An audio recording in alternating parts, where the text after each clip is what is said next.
지혜로워질 수 있는 방법 한 가지 팁이거든요. 5분만 있다 답하세요. 화나잖아요. 5분만 있다. 짜증나잖아요. 5분만 있다. 뭐든지 조금만 뒤로 미루자. 우리가 많이 미루지 마라. 성공하려면 지금 당장 해야 돼. 이런 메시지에 젖어 있단 말이에요. 하지만 지혜로워지려면 조금 뒤로 가도 괜찮아요.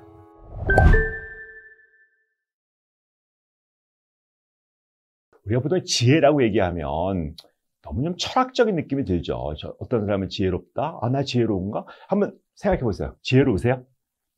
그런 얘기 들으면 굉장히 좀 어색하고, 아, 지혜는 뭔가 다른 거, 뭔가 형이상학적인 거, 이렇게 생각하시는데요.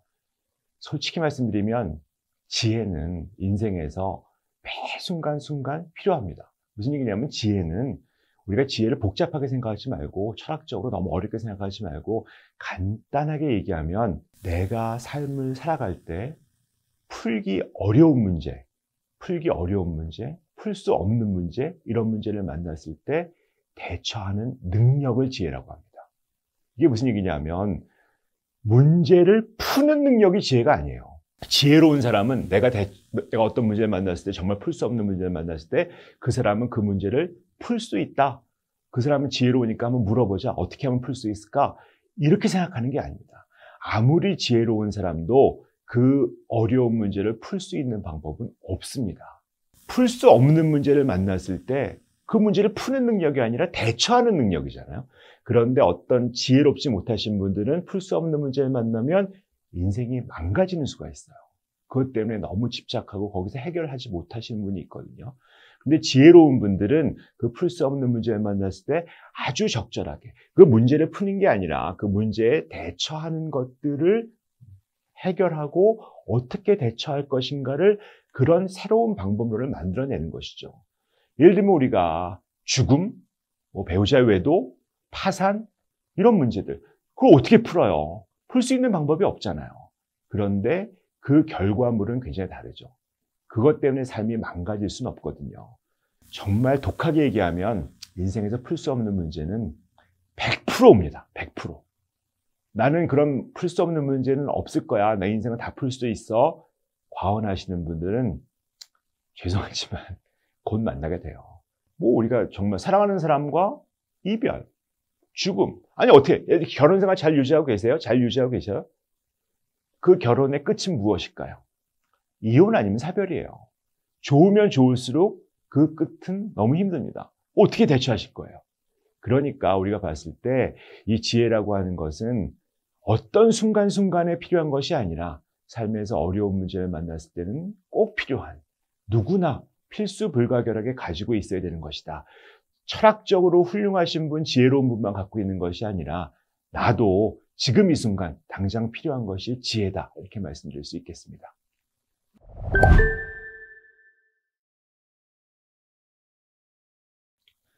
지혜의 기본은 사실은 지식부터 시작이 된다고 볼 수 있어요.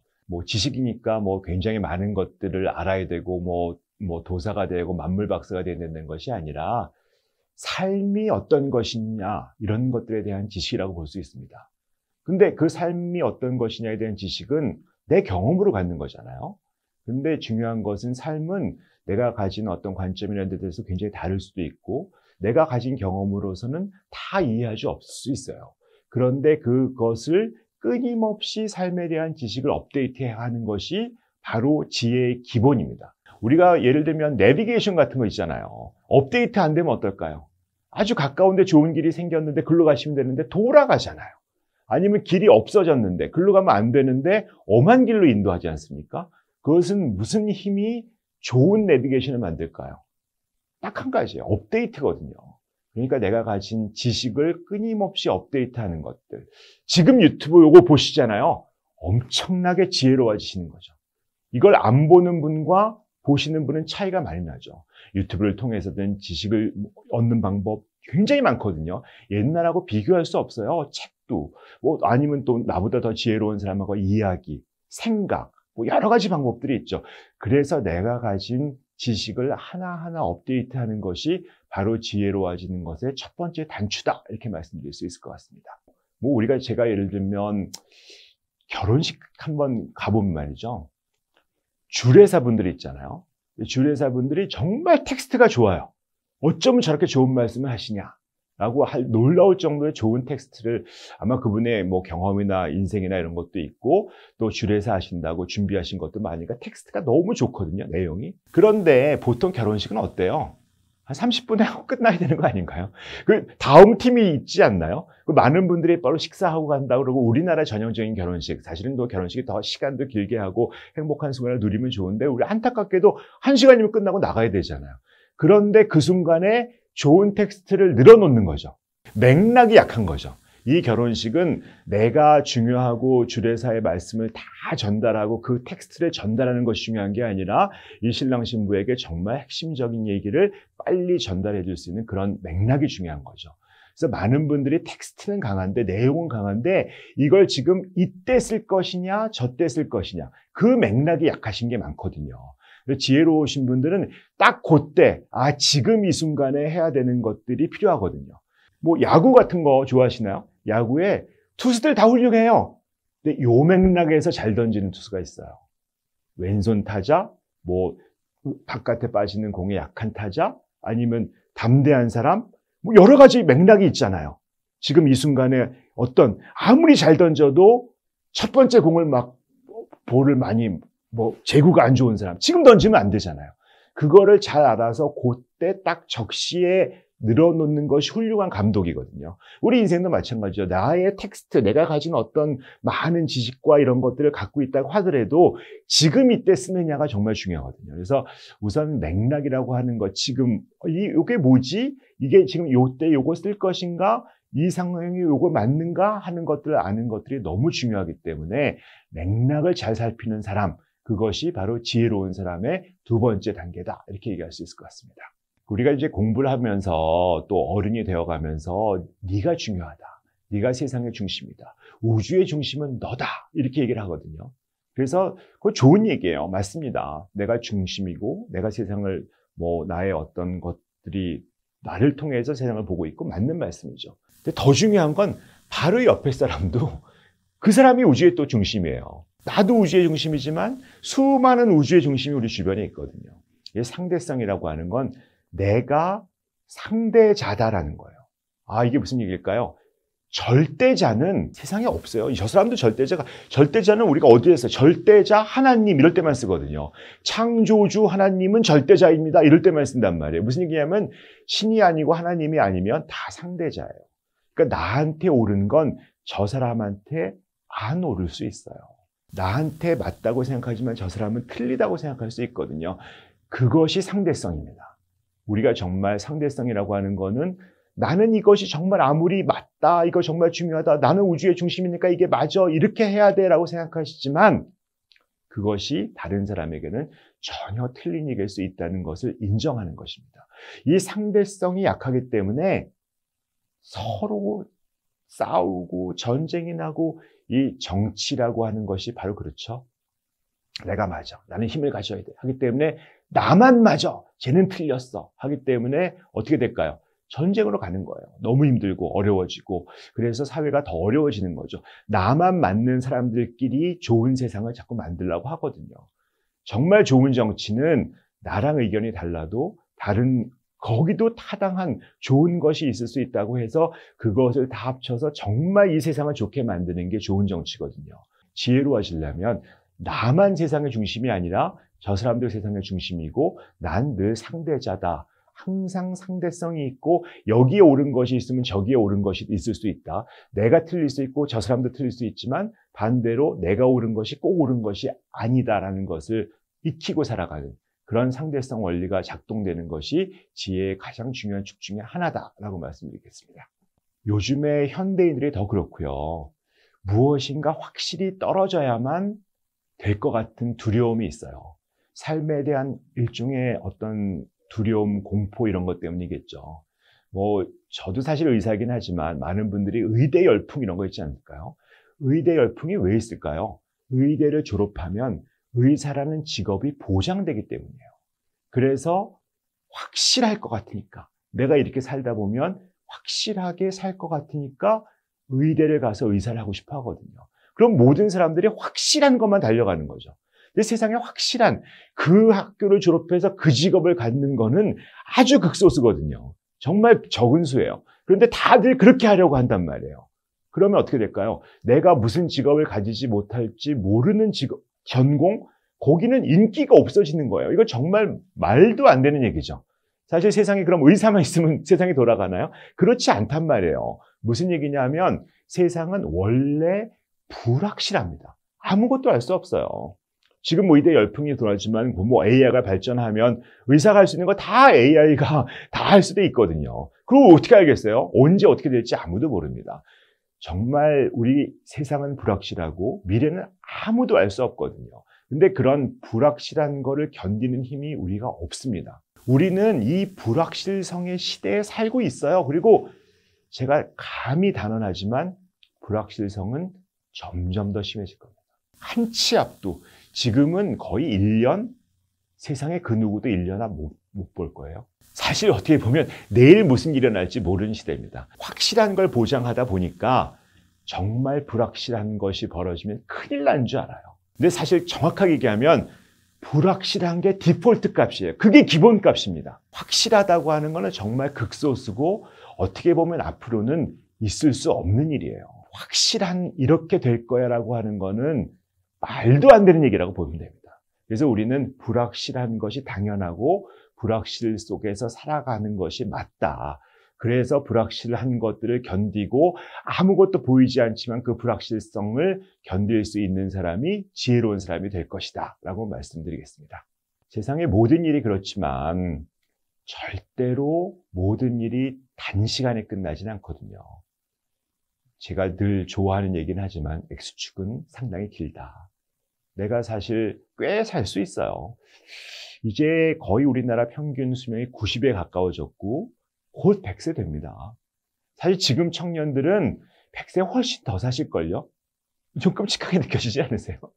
지금 20살인데 앞으로 내가 80년을 더 살아야 돼. 나 50이면 대개 외부하는 회사에서 은퇴하고 나오는데 앞으로도 50년, 60년 산다고 생각해 보세요. 사실은 어떻게 보면 그런 게 나한테 기회일 수 있고 길게 보셔야 돼요. 뭐 유튜버 중에서도 나이 드셔서 성공하신 분 되게 많잖아요. 뭐 전혀 그분 세대에 그런 게 있지 않았는데 나이 드셔서도 유튜브 하시면서 성공하시는 분들 얼마든지 있거든요. 우리가 보면 이 X축을 길게 본다는 거, 긴 시각, 그다음에 내 눈앞에 벌어진 것들을 단기간에 해결하고 무엇인가 여기서 빨리빨리 우리의 성품대로 해결하려고 하는 것들은 정말 지혜롭지 못한 선택을 가져올 수가 많습니다. 조금 뒤를 보세요. 지금 당장은 이게 이득이지만 이득인 것 같긴 하지만 길게 보면 이득이 아닐 수 있겠구나라고 생각하고 단기간의 이득을 포기하시는 분들 많이 있습니다. 길게 보는 거예요. 무조건 내 인생은 길다, 조금 더 여유가 있다, 내가 마음이 급해지지만 사실은 그거는 내가 너무 조급해지고 있는 것뿐이다라고 보시고 조금 길게 보는 시간을 가지시면 지금보다는 훨씬 지혜로워질 수 있다라고 보고요. 제가 이거는 정말 지금 구독자분들에게 비장의 무기, 비장의 어떤 거 한 가지만 알려드리겠습니다. 지혜로워질 수 있는 방법. 한 가지 팁이거든요. 뭘까요? 5분만 있다 답하세요. 화나잖아요. 5분만 있다가. 5분만 있다가 화내세요. 짜증나잖아요. 5분만 있다가. 뭐든지 조금만 뒤로 미루자고요. 그러면 괜찮아요. 우리가 많이 미루지 마라. 성공하려면 지금 당장 해야 돼. 이런 메시지에 젖어 있단 말이에요. 맞는 말씀일 수 있죠. 하지만 지혜로워지려면 조금 뒤로 가도 괜찮아요. 오히려 조금 더 여유 있게 가도 괜찮아요. 5분만. 어떤 거 화나서 이메일 써야지. 5분만 있다 쓰자고요. 5분만 있으면 굉장히 많은 것들이 정리가 되고 생각도 좀 편해지고 다른 생각이 들어올 수 있어요. 무엇이든지 하다못해 5분도 이렇게 우리에게 도움이 되는데 시간을 길게 본다는 건 엄청난 도움이 될 거라고 믿습니다. 많은 분들이 어떤 큰 것에 대한 것들에 취약성이 있어요. 무슨 그걸 잘 모르시는 경우가 많거든요. 큰 게 뭘까라고. 신앙이 있으신 분들은 크게 보기 좋아요. 예를 들면 하나님은 나보다 크니까, 어떤 절대자는 나보다 크니까. 그런 분들은 절대자를 믿으면 되거든요. 그런 하나님을 믿으면 돼요. 근데 많은 교회에 다니시는 분이 신앙이 있다고 하시면서 사실은 절대자를 못 믿죠. 그러니까 내가 뭘 하려고 그러죠. 그러니까 사실 큰 거를 인정해야 되거든요. 그러면 큰 걸 인정하니까 뭐 교회를 다니시면 하나님을 인정해야 뭐가 될 거 아니에요. 나는 정말 하나님의 창조물이다라고 인정하고 큰 걸 인정해야 되는데 그렇게 못하시니까 힘들어지시는 거거든요. 내가 신앙이 없어. 그럼 난 큰 걸 뭘 인정할까? 큰 게 있어요. 예를 들면 대자연, 자연의 섭리 그런 거 크잖아요. 나보다 크잖아요. 그런데 그걸 인정하지 못하는 수가 많이 있습니다. 내가 세상의 모든 것을 돌리려고 하거든요. 내가 아까 말씀드렸던 어떤 상대성이 약한 사람이 그렇죠. 무엇이냐면 내가 절대자가 되어버리는 거죠. 내 세상은 나보다 큰 것들이 분명히 있습니다. 정말 하나님, 대자연 이런 것들은 나보다 커요. 그래서 우주에서 우리 지구는 얼마나 작아요. 지구에서 대한민국은 얼마나 작아요. 대한민국에서 나는 얼마나 작아요. 이 작은 것들을 보셔야 내가 좀 크게 볼 수 있거든요. 안 그러면 내 앞에 있는 것들에 너무 매몰돼서 내 지금 해결돼야 되는 것들이 세상의 모든 거라고 생각하거든요. 한 발만 떨어져서 보면 큰 게 보입니다. 이렇게 해서 조금 떨어져서 쭉 이렇게 무슨 줌아웃이라고 그러잖아요. 내 인생을 줌아웃 되면서 쭉 우주의 한 존재라고 보고 여기서 내가 이렇게 있었으면 사실 앞에 사람은 뭐 이렇게 싸울 일이 있겠어요. 내가 정말 크게 보기 시작하면 정말 달라지기 시작하는 것들이 분명히 보입니다. 그래서 그것을 나보다 큰 존재가 분명히 있고 나는 작은 존재고 그 존재 속에서 하지만 우리가 잊어버리면 안 되는 건 있습니다. 이걸 자칫 잘못해서 큰 것만 인정해버리면 나는 어떻게 볼까요? 나는 먼지보다 못한 인간이야. 쓰레기야. 나는 정말 작은 존재야. 나는 없어져 버리면 돼. 이렇게 오해하시는 분이 있거든요. 잊어버리시면 안 되는 건 나는 분명히 그 큰 존재와 연결된 존재입니다. 자연과 연결된 나는 자연의 한 존재예요. 그 큰 자연이 나랑 연결돼 있어요. 그걸 놓치시면 안 돼요. 그러니까 내가 정말 작은 독립돼서 떠돌아다니는 한 먼지가 아니라 세상의 모든 것, 이 큰 우주랑 연결된 존재라는 거예요.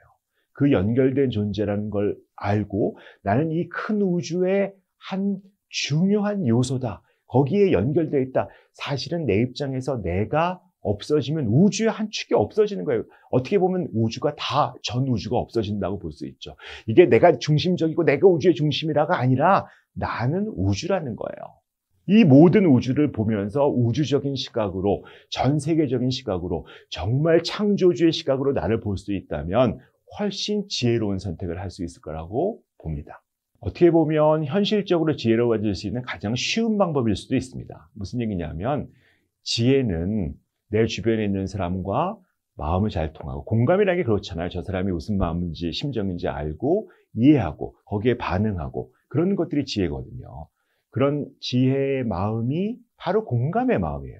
그러니까 내가 어떤 사람을 잘 공감할 수 있는 사람이 있고 그 공감하는 사람의 얘기를 잘 들어주면 그 사람하고 또 이야기를 나누고 정말 공감이 돼서 그 사람 입장에서 어떤 게 도움이 될까 조언을 해주면 그 사람은 어떻게 느낄까요? 나를 굉장히 지혜로운 사람으로 여기게 됩니다. 근데 공감하지 않아요. 내가 그 사람의 마음을 읽지 못해요. 그리고 나만 따다따다 내 말은 이게 맞아. 넌 이렇게 해야 돼. 넌 틀려먹었어라고 얘기하면 그 사람은 나를 어떻게 느낄까요? 정말 지주장만 하는 사람을 느끼는 거죠. 그냥 공감해주면 그 순간 내가 지혜로운 사람이 됩니다. 이 공감이란 마음, 세상의 모든 것과 공감하고 바라보고 그다음에 내가 이 모든 것들을 그야말로 우리가 잘 쓰는 마음챙김, 현존 이런 거 하면서 사실 가만히 머물고 있으면서 세상의 모든 것들과 교통이 될 수 있다면 그 순간 지혜로워지거든요. 그래서 공감이라고 하는 건 그다음에 그 공감 속에서 내가 저 사람의 마음을 잘 알아듣고 또 중요한 거는 타인의 마음을 알고 이해하는 것도 중요하지만 내 마음을 좀 아는 것도 되게 중요하잖아요. 내 마음이 내가 화나서 이렇구나.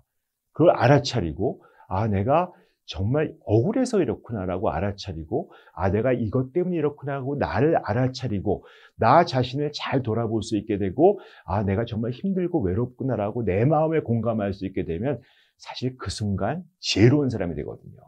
나의 지혜로운 사람을 만들어 나가는 프로젝트 이런 것이 내가 철학책을 공부하고 어느 날 대가가 되고 도사가 되고 이런 것이 아니라 어떻게 보면 내 마음을 공감하고 내 주변에 있는 사람의 마음을 공감하고 내 세상을 보고 나의 모든 것들을 알아차리는 그런 순간부터 공감과 그것이 연결되는 지혜의 삶 이렇게 시작된다고 보는 것이 맞겠다고 봅니다.